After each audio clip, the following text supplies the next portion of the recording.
John Henry "Jack Doc" Bradley was a United States Navy hospital corpsman who was awarded the Navy Cross for extraordinary heroism in combat on February 21, 1945, while assigned to a U.S. Marine Corps rifle company during the Battle of Iwo Jima in World War II. Bradley was best known for decades as being one of the 6 U.S. flag-raisers depicted in Joe Rosenthal's iconic photograph raising the flag on Iwo Jima and on the Marine Corps War Memorial. In 2016, a Marine Corps review board determined that though Bradley was involved with the first American flag raising on February 23, he was not one of the 6 flag raisers in Rosenthal's photograph of the second American flag raising on Mount Shurabachi that day. This was the second Marine Corps correction of second flag raisers they named in the photograph. The memorial, located in Arlington, Virginia, which was modeled after Rosenthal's photograph and dedicated in 1954, depicts bronze statues of each of the 6 Marine second flag raisers.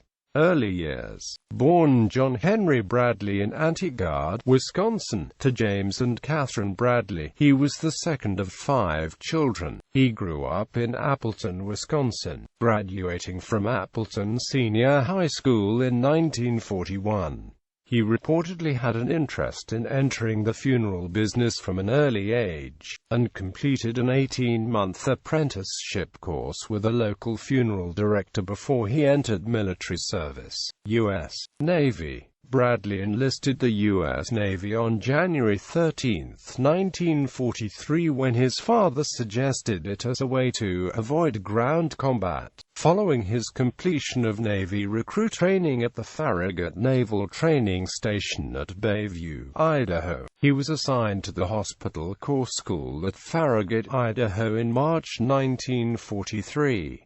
After completing the Hospital Corpsman course, he was assigned to Naval Hospital Oakland in Oakland, California. In January 1944, he was assigned to the Fleet Marine Force and sent one of the field medical service schools at a Marine Corps base for training to serve with Marines. After completing the course, he was assigned to the 5th Marine Division on April 15, a newly activated infantry division which was then being formed at Camp Pendleton, California. He was reassigned to Easy Company, 2nd Battalion, 28th Marine Regiment of the division. Battle of Iwo Jima on February 19, 1945. The 5th Marine Division, which included Bradley, took part in the assault on Iwo Jima, which was one of the most bitterly fought battles of the Pacific War's island-hopping campaign. Bradley was assigned to 3rd Platoon, E Company,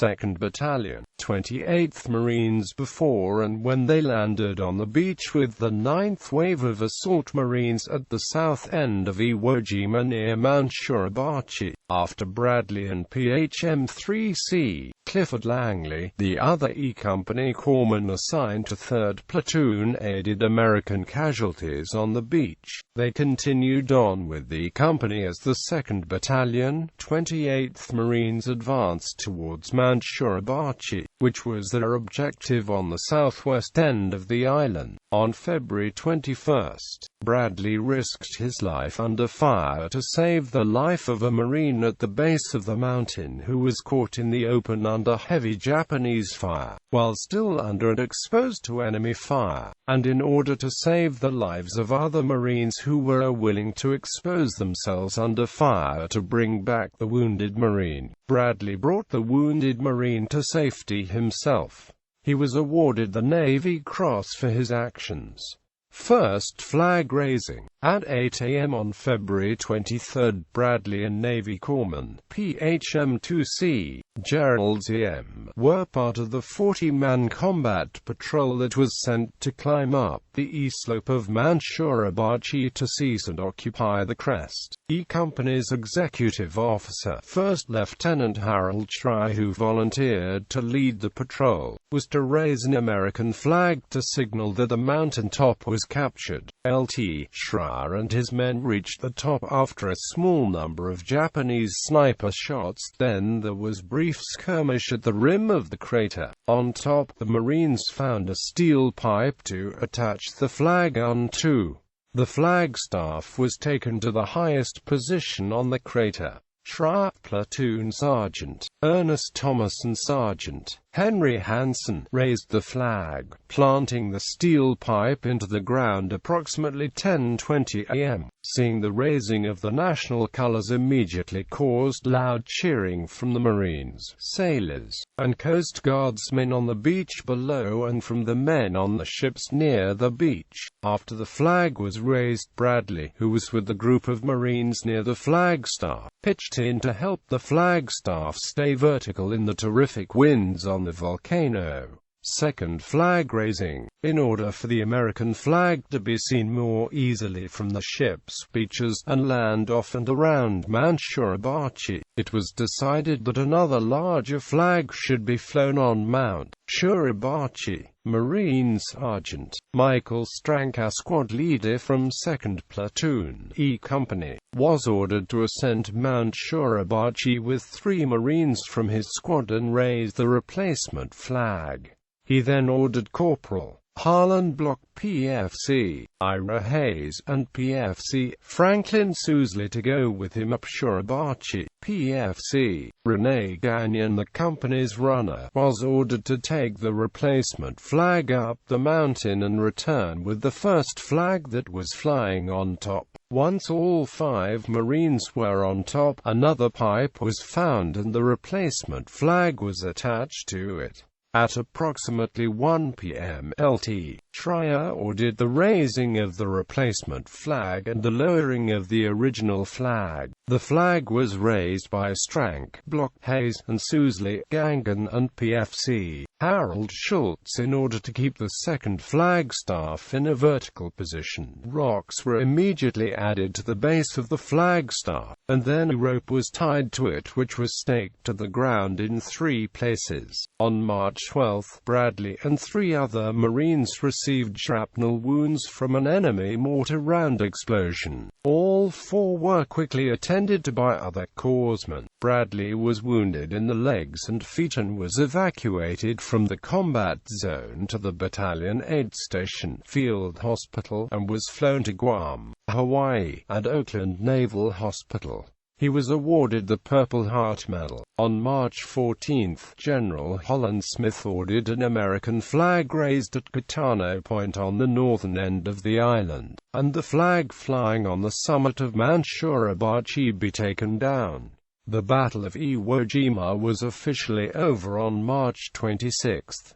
Bond selling tour. On March 30, 1945, President Roosevelt ordered that the 6 flag raisers in Joe Rosenthal's photograph be sent immediately to Washington, D.C., to appear as a public morale factor. On April 8, the Marine Corps announced that Gagnon, Hayes, and Bradley were the 3 surviving flag raisers in the picture and that Sergeant Hansen, Sergeant Strank, and PFC Sousley were killed in action. On April 19, Gagnon, Hayes, and Bradley's services were requested to participate in the 7th War Loan Drive. On May 9, a flag raising by Hayes, Gagnon, and Bradley at the nation's capital kicked off the bond selling tour, which began on May 11 in New York and ended on July 4 with Gagnon and Bradley's return to Washington, D.C. The Bond Tour was held in 33 American cities that raised over $26 billion to help pay for and win the war. Discharged. Bradley was medically discharged from the Navy in November 1945. Marriage and family life. Bradley married his childhood sweetheart, Betty Van Gorp, settled down in Antigua, had 8 children, and was active in numerous civic clubs. He rarely took part in ceremonies celebrating the flag raising, and by the 1960s avoided them altogether. He fulfilled his lifelong dream by buying and managing his own funeral parlor, but was tormented by memories of the war. Betty says he wept in his sleep for the first 4 years of the marriage and kept a large knife in a dresser drawer for protection. He also had many flashbacks of his best friend Iggy, Ralph Ignatowski, who was captured and tortured by Japanese soldiers. Bradley never could forgive himself for not being there to try and save his friend's life. Marine Corps War Memorial. Until June 23, 2016, Bradley was incorrectly depicted on the memorial as the third bronze statue from the base of the flagstaff, with the 32-foot bronze statues of the other 5 flag raisers on the monument. Franklin Sousley is now depicted as the third bronze statue from the base of the flagstaff. President Dwight D. Eisenhower attended the dedication of the memorial and sat up front with Vice President Richard Nixon, Deputy Secretary of Defense Robert Anderson, and General Lemuel C. Shepard, Jr., the 20th Commandant of the Marine Corps. Also in attendance were 2 of the 3 surviving flag raisers, Ira Hayes and Renee Gagnon, who were seated together with Bradley in the front rows of seats along with relatives of those who were killed in action on the island. Speeches were given by Richard Nixon, Robert Anderson, who dedicated the memorial, and General Shepard, who presented the memorial to the American people. Inscribed on the memorial are the following words: "In honor and memory of the men of the United States Marine Corps who have given their lives to the country since the 10th of November 1775. Death. Bradley had a heart attack, but died of a stroke at 2:12 a.m. in an Antigua hospital on January 11, 1994, at the age of 70. He is buried in Queen of Peace Cemetery, Antigua, Wisconsin. Flag-raising views. On June 23, 2016, the Marine Corps announced, after reviewing new information in regard to the identities of the 6 second flag raisers atop Mount Shurabachi on February 23, 1945, that Marine Harold Schultz, not Bradley, is in Joe Rosenthal's photograph of the second flag raising. The Marine Corps stated Bradley was involved with the first flag raising on Mount Shurabachi the same day. A previous Marine Corps investigation into the identities of the 6 second flag raisers was held in December 1946 and January 1947 that determined Marines Michael Strang, Ira Hayes, Franklin Sousley, Renee Gagnon, Harlan Block and Navy Corpsman John Bradley were in the photograph, and Marine Henry Hansen was not. Bradley is no longer depicted as one of the 6 flag raisers on the Marine Corps War Memorial. On April 3, 1945, Gagnon was the first second flag raiser ordered to report to Washington, D.C., which he did on April 7, 1945.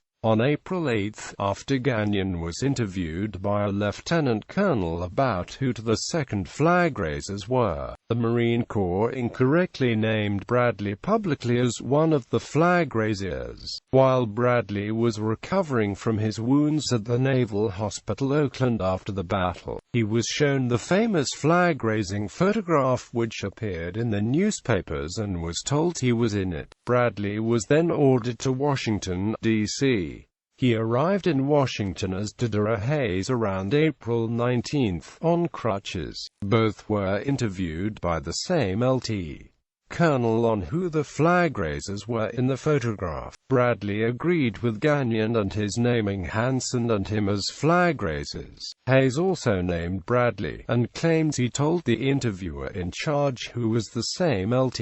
Colonel, that Harlan Block was in the picture and Hansen was not, but this was overlooked because a list of names of the flag raisers were already released publicly and Hayes was to along with it. On April 20, Gagnon, Hayes, and Bradley met Truman at the White House and each showed him the positions in the flag-raising picture. A press conference was also held that day, and Gangan, Hayes, and Bradley were questioned about the flag raising. On May 9, 1945, Bradley did an oral interview for the Navy by Captain about the famous flag raising on Mount Shurabachi, and incorrectly said he was in the second flag raising picture, and when he was questioned about the first flag raising on Shurabachi on February 23, 1945, he said Platoon Sergeant Ernest Thomas raised that flag. In 1985, he did another interview about the flag raising at the urging of his wife, who had told him to do it for the sake of her children. During that interview, Bradley said incorrectly that he would not have raised the flag if he had known how famous the photo would become. He stated that he did not want to live with the pressures of the media and desired to live a normal life. He also stated, during the interview, that anyone on the island could have raised the flag and that he was just there at the right time. Bradley rarely did an interview for the newspapers. He refused to talk to and avoided reporters as much as possible. Throughout his life, the press would contact his home to ask for interviews, and he trained his wife and children to give excuses such as he was on a fishing trip in Canada. Quote, even during the filming of the movie The Sands of Iwo Jima in 1949, Bradley told his wife to tell the townspeople that he was on a business trip in order to avoid attention that would be drawn to him. Quote,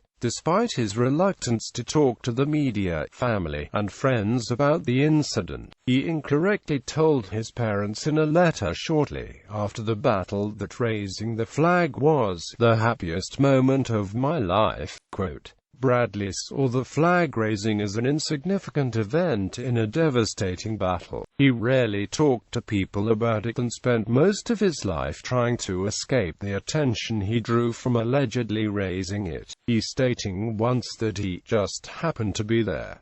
He spoke to his wife once about the flag raising during the 47-year marriage that was on the first date, and he seemed very uninterested with it during the conversation. His daughter Barbara said that reading a book on Iwo Jima at home would have been like reading a Playgirl magazine. It would have been something I had to hide. Quote, he told his children more than once that the only real heroes on Iwo Jima were those that did not survive. His son James Bradley speculated incorrectly that his father's determined silence and discomfort on the subject of his role in the Battle of Iwo Jima was largely due to memories of Bradley's wartime buddy, Marine Ralph Iggy Ignatowski.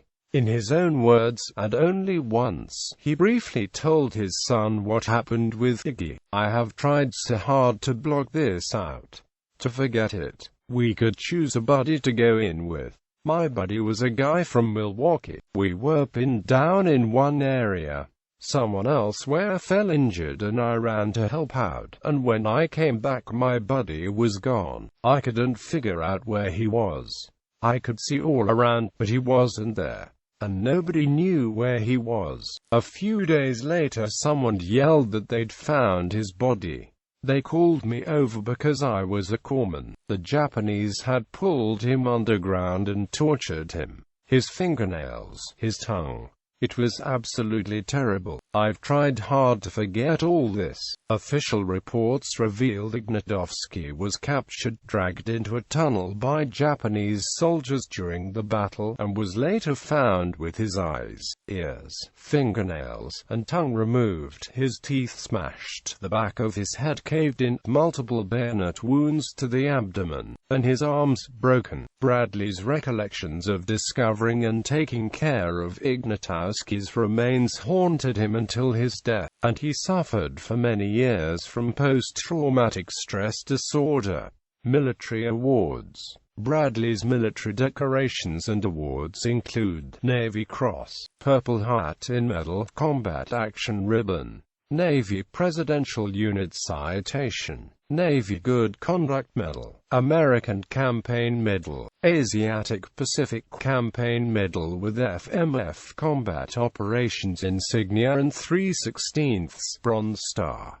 World War II Victory Medal, Navy Cross citation for extraordinary heroism in action against the enemy at Iwo Jima on Feb. 21, 1945 as a hospital corpsman attached to a Marine rifle platoon. During a furious assault by his company upon a strongly defended enemy zone at the base of Mount Shuribachi, Bradley observed a Marine infantryman fall wounded in an open area under a pounding barrage by mortars, interlaced with a merciless crossfire from machine guns. With complete disregard for his own safety, he ran through the intense fire to the side of the fallen Marine, examined his wounds and ascertained that an immediate administration of plasma was necessary to save the man's life. Unwilling to subject any of his comrades to the danger to which he had so valiantly exposed himself, he signaled would-be assistants to remain where they were, placing himself in a position to shield the wounded man. He tied a plasma unit to a rifle planted upright in the sand and continued his life-saving mission. The Marine's wounds bandaged and the condition of shock relieved by plasma, Bradley pulled the man 30 yards through intense enemy fire to a position of safety. His indomitable spirit, dauntless initiative, and heroic devotion to duty were an inspiration to those with whom he served and were in keeping with the highest tradition of the United States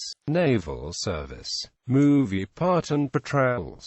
Bradley played and was portrayed incorrectly as an American flag raiser in the following films: 1949, Sands of Iwo Jima, starring John Wayne. Bradley, Ira Hayes, and Renee Gagnon participated once in the film by raising the America flag in the flag-raising scene on Mount Shuribachi. 1961, The Outsider, starring Tony Curtis as Ira Hayes. John Bradley was played by Forrest Compton. 2006, Flags of Our Fathers. John Bradley was portrayed as a young man by Ryan Philippe and as an elder by George Grizzard. Legacy. The following are named in memory of Bradley: the John H. Bradley Branch Health Clinic at Marine Corps Base Quantico in Quantico, Virginia; the John Bradley Memorial, Wisconsin State Historical Marker and Site at Appleton West High School, Appleton, Wisconsin; Doc Bradley Hall at Camp Johnson's Field Medical Training Battalion East School located 4 miles south of Marine Corps Base Camp Lejeune in Jacksonville, North Carolina.